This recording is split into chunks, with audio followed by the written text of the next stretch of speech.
നമസ്തേ. India Bangladesh അതിർത്തിയിൽ സമീപകാലത്ത് ശ്രദ്ധേയമായ ചില സംഭവ വികാസങ്ങളാണ് റിപ്പോർട്ട് ചെയ്യപ്പെട്ടത്.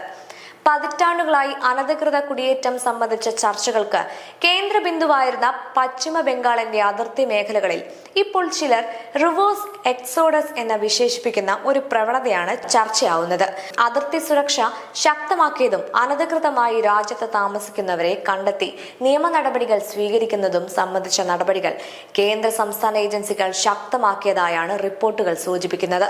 ഇതിന്റെ പശ്ചാത്തലത്തിൽ ചില അനധികൃത കുടിയേറ്റക്കാർ സ്വമേധയാ ബംഗ്ലാദേശിലേക്ക് മടങ്ങുന്നതായുള്ള വിവരങ്ങളും പുറത്തുവരുന്നുണ്ട്. വർഷങ്ങളായി പശ്ചിമ ബംഗാളിലെ മാൾഡ, മുർഷിദാബാദ് തുടങ്ങിയ അതിർത്തി ജില്ലകൾ അനധികൃത കുടിയേറ്റവുമായി ബന്ധപ്പെട്ട ചർച്ചകളിൽ പ്രധാനമായി പരാമർശിക്കപ്പെടുന്ന പ്രദേശങ്ങളാണ്.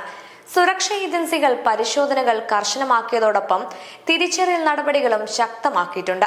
കണ്ടെത്തുക, തടവിലാക്കുക, നാടുകടത്തുക എന്ന സമീപനമാണ് ഇപ്പോൾ അധികൃതർ സ്വീകരിക്കുന്നതെന്നാണ് വിവിധ റിപ്പോർട്ടുകൾ പറയുന്നത്. അനധികൃത താമസക്കാരെ കണ്ടെത്തുന്നതിനുള്ള പരിശോധനകൾ, രേഖകളുടെ പരിശോധന, നിയമ നടപടികൾ എന്നിവ ശക്തമാക്കിയതോടെ നിരവധി പേർ രാജ്യം വിടാൻ തീരുമാനിച്ചുവെന്നാണ് വിലയിരുത്തൽ.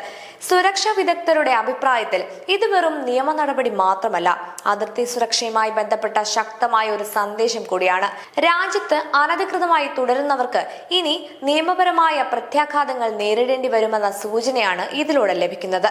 ഇന്ത്യയെ സംബന്ധിച്ചിടത്തോളം അതിർത്തി സുരക്ഷയും കുടിയേറ്റ നിയന്ത്രണവും ദേശീയ സുരക്ഷയുമായി നേരിട്ട് ബന്ധപ്പെട്ട വിഷയങ്ങളാണ്.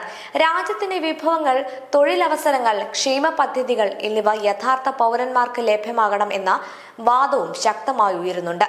അതേസമയം ഈ വിഷയത്തിന് മറ്റൊരു മാനുഷിക വശവുമുണ്ട്.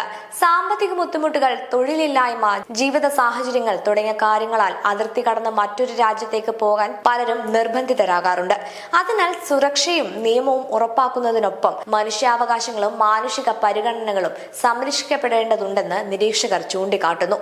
ബംഗ്ലാദേശ് ഉൾപ്പെടെയുള്ള ദക്ഷിണേന്ത്യൻ രാജ്യങ്ങൾ ജനസംഖ്യാ സമ്മർദ്ദം, തൊഴിലവസരങ്ങളുടെ കുറവ്, സാമ്പത്തിക വെല്ലുവിളികൾ തുടങ്ങിയ പ്രശ്നങ്ങൾ നേരിടുന്ന സാഹചര്യത്തിൽ ഈ വിഷയത്തിന് പ്രാദേശിക തലത്തിലും വലിയ പ്രാധാന്യമുണ്ട്. എന്തായാലും ഇന്ത്യ ബംഗ്ലാദേശ് അതിർത്തിയിൽ സംഭവിക്കുന്ന പുതിയ മാറ്റങ്ങൾ വരും മാസങ്ങളിലും വർഷങ്ങളിലും ദക്ഷിണേഷ്യൻ രാഷ്ട്രീയത്തെയും സുരക്ഷാ നയങ്ങളെയും സ്വാധീനിക്കാൻ സാധ്യതയുള്ള ഒരു പ്രധാന വിഷയമായി മാറിക്കൊണ്ടിരിക്കുകയാണ്. ഇത് ശരിക്കും ഒരു റിവേഴ്സ് എക്സോഡസ് ആണോ അതോ താൽക്കാലികമായ ഒരു പ്രതിഭാസം മാത്രമാണോ എന്ന് കാലം തെളിയിക്കും.